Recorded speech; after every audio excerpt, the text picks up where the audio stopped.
I initially gave Ivara D tier on my tier list, which didn't receive the best response. Looking back, maybe I was a bit harsh, but this gave me an idea. Project Ivara. This is the start of a new series in which I will cover frames, but more thoroughly than before. I spent multiple days playing Ivara through a variety of different missions. As you can see, I did quite a bit. I did many of these off-stream and on-stream, and I tested many different weapons with her. What are my thoughts now after doing this? Yeah, she's better than I thought, but not as good as people proclaim. You see, Ivara is a very weird one for me. She's either really good at one thing that you have built her for, and then she's really bad at everything else, or she's just there, and you have to really invest into her to get her feeling somewhat level with other frames. She is niche, which is what my initial opinion was. But when I say niche, I mean very niche, even more so than I thought. I have 12 specific builds for her in this video, and there are probably quite a few more. Not to mention the fact that there are so many weapon synergies with her at the same time, it is too much to talk about in one video. Ivara isn't versatile. Now what I mean by this is many frames in Warframe, you can build them for something specific, but still be able to pretty much do everything else. Ivara, not so much. I mean, she can if you really wanted to, but it's not as comfortable. Don't get me wrong though. This actually isn't a bad thing. The real issue here, I think, lies in the fact that too many frames are now too versatile, which overshadows so many other frames. But Ivara is slow, methodical, and deliberate, which has its place in Warframe.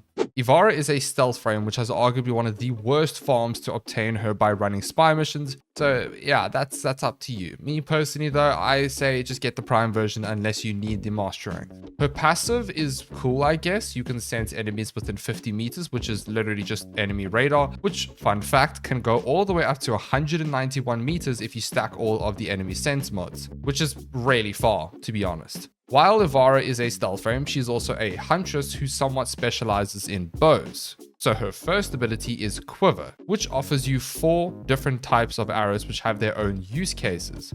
Dashwire arrow is the star of the show for this ability, hands down, especially with the Augment empowered Quiver, which states Dashwire grants 100% critical damage and chance to prevent status chance, which is also scaled by strength. With enough strength, your weapon can scale to above 200% critical damage bonus before you've added all the mods and everything, just by standing or sitting on Dashwire.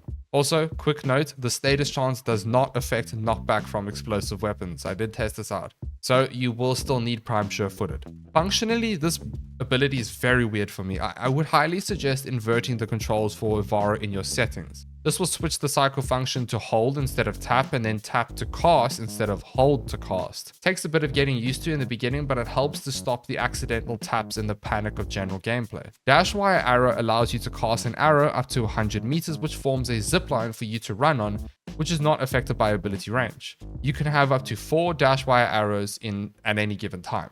Dashwire arrow is actually the only thing that does not break Prowl, her third ability's invisibility, while sprinting on it. It is also very important to know that Dashwire takes after the amount of strength you had when you cast it. So let's say you have base 180% strength and you cast Dashwire, and then you go ahead and build up more strength with, let's say, Augmented and let's say Growing Power, and recast Dashwire arrow. The next arrow that you've recasted will have the increased amount of crit damage with Empowered Quiver for that specific arrow, and it will keep that specific bonus per cast until you completely refresh it by removing it. Now, Dashwire offers a bit more than just a means to run along a wire and a crit damage bonus. It is also a means of yonking yourself into another dimension. If you scale movement speed through Infiltrate, which is her other augment, as well as mods on your Warframe, you can create a momentum while sprinting on Dashwire that will simply catapult you off the wire when you jump. And this will allow you to basically gain the momentum and just roll and jump the whole time to get a huge bonus in speed. Quiver has Noise Arrow, which attracts enemies. This is useful if you're wanting to draw enemies in so you can steal their loot, or if you want to get them in range for Vacuum to suck up the loot. Cloak Arrow, which makes you and your allies invisible, is a good alternative to Prowl if you're struggling with energy sustain. And finally, Sleep Arrow. The main use for this one for me is charging in Conan forms or using the AoE weapon that you need to hit headshots, as Ivara does buff your headshot damage significantly with Prowl. These other 3 arrows have their own niche cases, but the main one here is Dashwire Arrow. Now, I am going to structure this differently from other videos, and I want to skip ahead to talk about Prowl, her third ability. Oh boy, this was my biggest gripe with Ivara, and still is my biggest gripe with her, and I have begun to love and hate this ability at the same time. Prowl makes her invisible. That sounds amazing, right? No. When Prowl is active, if you so much as sprint, bullet jump, or slide, your invisibility is cancelled. Doesn't sound too bad, right? Yes, it is. It is very annoying in my opinion because we as Warframe players are so accustomed and conditioned to slide, bullet jump, sprint, and everything in between. I mean, let's be honest here. One of the biggest attractions to this game is its intricate yet extremely fluid movement system. Prowl comes in and just goes, nah, not today, and limits you to only rolling, jumping, and walking. As I have played her a lot more often, I have found myself at a place where I actually just tolerate this ability, and this is only after I have sunk 3 Tower Force Parkour Velocity Shards and usually run Amalgam Barrel Diffusion to make your rolling significantly faster. I can say confidently, I will not be playing Ivara any other way. Does it mean I like it now? Absolutely not. But at the same time, I kind of understand why this ability is the way that it is, as Prowl allows you to steal loot from enemies when you walk close enough to them, which is scaled by ability range, and gives you a huge headshot damage multiplier with enough strength scaling. Then you have Infiltrate, which allows Ivara to bypass all lasers and barriers, and you gain 25% movement speed, which also scales with strength. This makes Ivara elite at spy missions, since you can simply just walk past the lasers and not care at all. The movement speed bonus is what ties into what I mentioned earlier with the Dashwire Arrow, allowing you to launch yourself off of Dashwire as an alternative to movement with Prowl active. All of this is from Prowl alone, which scales incredibly well with the crit damage multi from Dashwire with empowered Quiver, so I understand why there are some limitations here. Ivara is actually a very good weapons platform if you take into account all of the damage buffs and so on, and the synergies with invisibility nowadays with the new arcanes and mods. But there is one more small gripe with Prowl that really bothers me, which is weapons that are considered noisy, which is like all of them, will break Prowl when you shoot. Now this of course can be fixed by using mods like Hush, which reduce the noise of your weapons. This may not seem like such a big deal, but I can understand for some players it can mean the difference between an extra former for your build or for each weapon that you want to run with Ivara, which as a casual player begins to add up. Prowl is the main part of her kit, and you have to eventually come to terms that if you want to keep up with other players and missions, you're going to have to invest into Ivara for movement to make her feel better. Then we have Navigator, which is her second ability. Oh no, where do I even start with this ability? Let me sum this up. It's niche, and it can either be the core of your build or it will be the first thing you subsume off. Navigator takes control of any projectile launched by Ivara and allows you to fully guide and control it. This applies to any weapon that fires what is considered a projectile on the game, as well as thrown melees and such. You can speed up the projectile by using the fire button and then slow it down with the aim button. There are some cases where you would think they wouldn't be counted as a projectile, but they are. Best advice here is literally just test any weapon you want and see if it does work. When you take control of it, it will drain your energy per second, and the damage of the projectile will be multiplied to a certain amount depending on your strength. It will grow at a certain rate, and this rate is determined by your ability duration. The more ability duration you have, the slower it will increase. The lower your duration, the quicker it will increase. So it works backwards here. Running a negative duration build is really nice if you want to go all in on Navigator. It's just the energy sustain you need to be concerned about, since it will rip through your energy supplies. Navigator works a little weirdly though. It will take control of only one projectile. So let's say your weapon shoots out 5 projectiles, only one will be taken control of, but it will create a copy of that projectile. So let's take the Queller for example. The alternate fire shoots out an energy wave that is considered a projectile.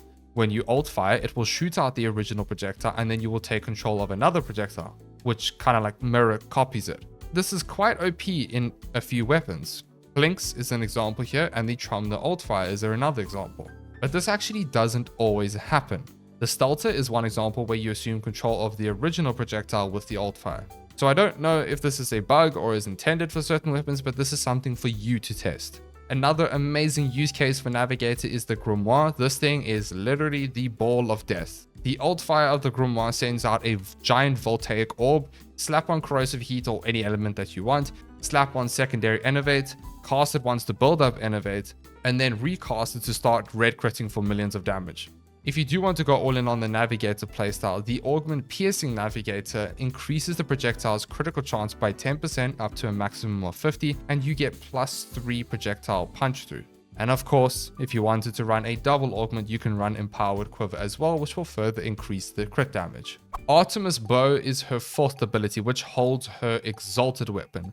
Now, I want to start by saying that come March 19th, with the new update, Exalted Weapons are getting a rework, meaning you can put Arcanes on, so you should probably definitely 100% put on Longbow Sharpshot when that update comes out.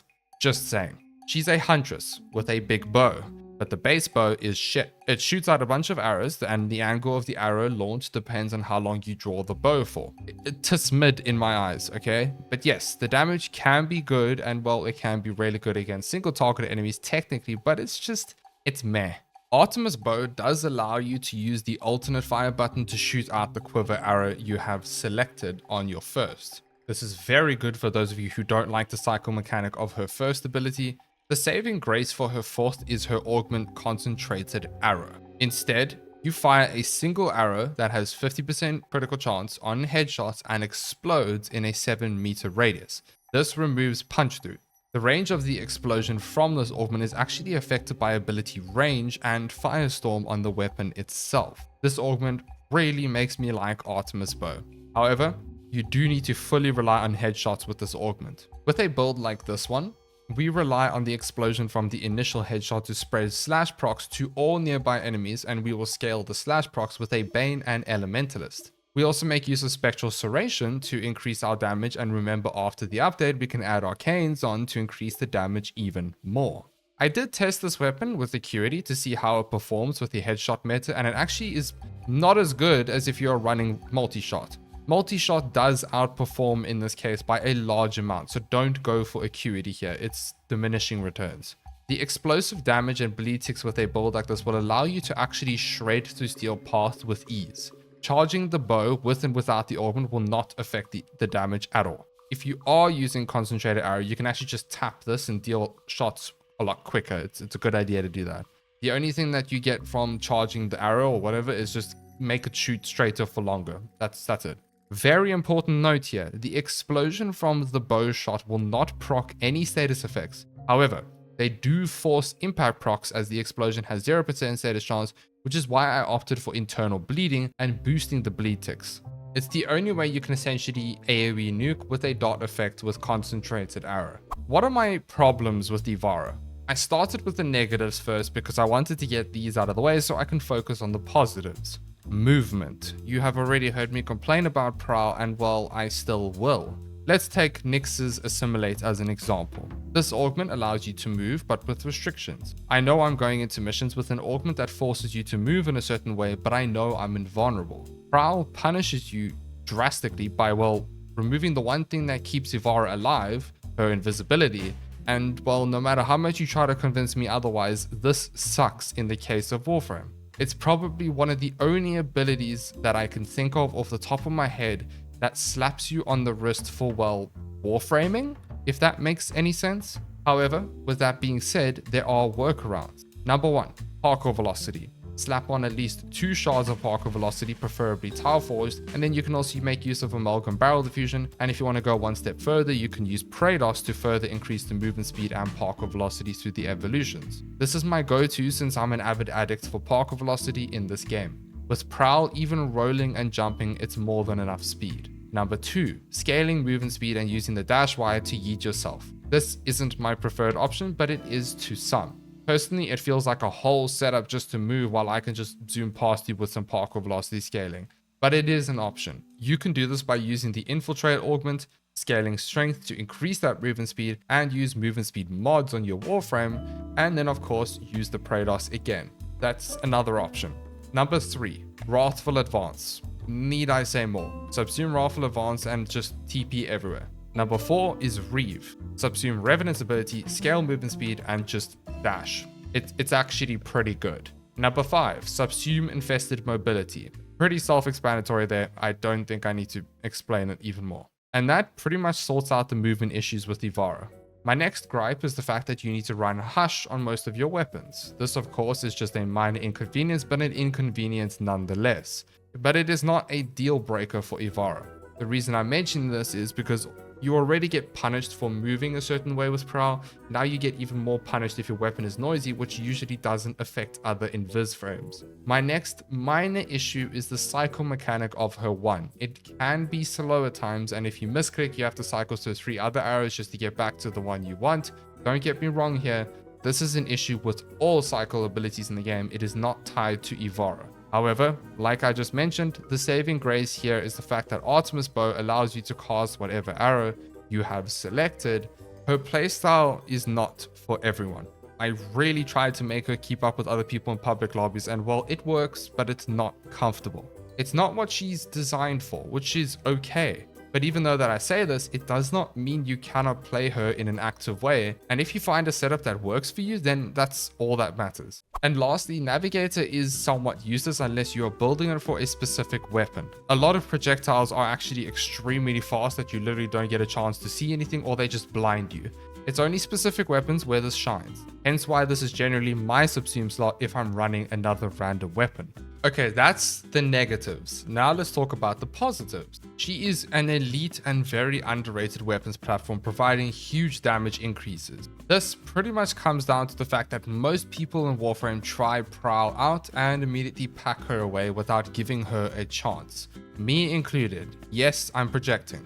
Shut up. But seriously, with a subsume, you can get some really crazy damage numbers with her Dashwire, Prowl, and invisibility buffs. It's crazy. Pretty much any weapon with her can be incredibly powerful. She offers some amazing unique synergies that I really haven't seen anywhere else with other Warframes. And because Ivara is a stealth frame that utilizes invisibility, we have new mods like Spectral Serration and the new Arcane Crepuscular, anyway, which is perfect for her.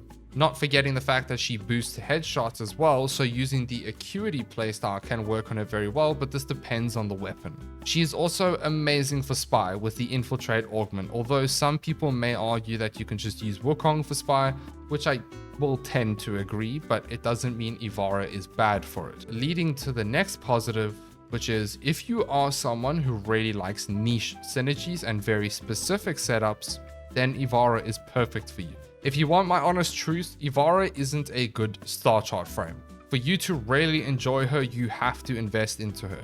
Quite a few former and at least a few Archon shards. But if you are a Starchart player watching this and you really like Ivara, I won't stop you. I would suggest running a build like this. And here is the bow setup too. If you would like my suggestion, I would suggest focusing on spy missions using Infiltrate. She is amazing for that, especially in the Starchart, and possibly use her for survival and other mission types that you would think she'd be good at. Focus on using Prowl for survivability, using Dashwire arrow if you're holding down a location to shred enemies if you're using the empowered Quiver Augment, and if you'd like to focus on the bow setup as well, you can use concentrated arrow. That's pretty much how to play Ivara in the Starchart. When we move on to Steelpath, this is where Ivara really starts to shine, because we can start investing Archon shards and better arcanes for her. My favorite base Steelpath build has to be the dual augment setup, focusing on a lot of strength with empowered quiver and concentrated arrow. I already showed the bow build earlier, but here it is again. Remember, the explosion doesn't have any status chance besides the forced impact procs, so internal bleeding is very good here. We do make use of Arcane Crepuscular and Molt Augmented. You can drop either Arcane for something else if you want more utility or another stat. I'm going to organize the builds to bow focus setups first, weapon setups, and other bits and bobs builds. Wall of Life is a really nice option for the bow setup as well, since you can pick up enemies and shoot their heads consistently to nuke all the enemies nearby. And of course they're invulnerable, so it basically is a bullet sponge. This setup can be done with more range than usual if you want to create a huge nuke. And a Phantom Eyes version is also quite nice, since you can slow enemies as well as armor strip them at the same time, which will mean more and more damage. Then we move on to our weapon focus setups. Of course, we have the usual Raw setup, which is incredibly powerful, a Zarta's Whisper build, and of course you may use a Nourish version too, which you can lose out on some energy sustain, since Nourish should carry that loss of energy sustain. Eclipse is also a very nice option since you're already focusing on a lot of strengths with Ivara. And then for the other bits and bobs builds, we have a Navigator focus setup, which could realistically have all of the damage buffing abilities subsumed as well if you wanted to. All you need for this is the Augment to make it work, but if you want to go all in on this setup, you can run negative duration to scale the damage quicker from Navigator, and then you could substitute something like Nourish over your 4th to sustain the drain a bit easier. If you are an avid hater of Prowl's movement system, then I have something for you which you will enjoy. First one is Reeve. Yes, Revenant's ability, build for sprint speed as well as its Augment binding Reeve, and you have quite a mobile Ivara build. A very fun setup indeed. You literally just dash everywhere. I would recommend using some casting speed shards for this though, but yeah, it's a good option. Next up in the movement department, we have Wrathful Advance, which is absolutely amazing because Ivara is also a very good melee character. So using Wrathful Advance with her is just overall a very strong option. This is what the build looks like. Really fun. If you are a melee enjoyer, I would go straight for this one. For the last two setups, we have Evade. Evade is an odd one though, but works. You essentially use Evade as a means to be invisible, then cast Prowl when you want to delete a single target enemy. This is very good for Disruption and Void Cascade, as this is a single target focused setup. So if you are struggling with the movement of Prowl, you can use Evade on your Navigator or something like that, or Artemis Bow, and then you can just maneuver easier and just cast Prowl when you want a headshot. That's pretty much how it goes. Lastly, we have a Gaze setup. This is a looting setup in which you make use of Atlas's Subsume, focusing on a lot of strength to boost the loot drops. And yeah, that's pretty straightforward. You kind of just sit and farm loot. All right, that was a lot of setups, I know, but let's talk about Archon shards very quickly. I would say at least 2 parkour velocity shards, and then you can go 1 casting speed and then strength shards. I did go for 3 parkour velocity shards and 2 strength shards, so I don't have any casting speed on. Otherwise, honestly, just use them as fillers. Now let's talk about weapons with her. Oh my gosh. Okay, this list is way too long for me to cover because this video has gone on for way longer than it needs to, and there are so many weapons that work incredibly well with Ivara. I will put the list of weapons on the screen so you can pick and choose the ones you want to try out. I can't show all the builds, I'm so sorry, there are just too many. These are just the weapons of the ones I tested that I found to be very good. There are probably so many more, but I do want to pick out 4 weapons out of this list I personally adore. First one, Corofel. Absolutely amazing with Ivara and Navigator. Slap on gas and you have such a satisfying playstyle. Next up is the Grimoire, I mentioned it earlier. Absolute beast. The Stelter is unreal even without Ivara, but Ivara can literally reach damage level cap if you run Eclipse and so on. And then finally, the Quiver Chakur is actually very amazing with the headshot focused playstyle. Alright, that covers weapons. Like I said, just too many weapons. There's probably so much more. For my final thoughts after playing Ivara quite thoroughly and testing multiple different ways to play her. Yeah, like I mentioned in the beginning of the video, she is better than I thought, but she is an acquired taste. Not everyone likes her, and that's okay. If you are a fan of this type of playstyle, slower, more deliberate, more methodical, then yeah, you're going to like Ivara. Another thing going for her is the very specific niche synergies that can turn out to be very amazing for what you're building for. Would I recommend Ivara? It's up to you. I personally would bump Ivara up to a B tier in my books. She needs a lot of investment, and I think Ivara mains can agree with that take. Otherwise, thank you so much for watching, and a huge thank you to Oddity, Ram, Momokia, Fish, Joshua, Caden, Shakira, Ayrton Yard, and Tythrax. You guys are amazing. Alright, I'll see you in the next one. This video was way longer than I thought. Bye!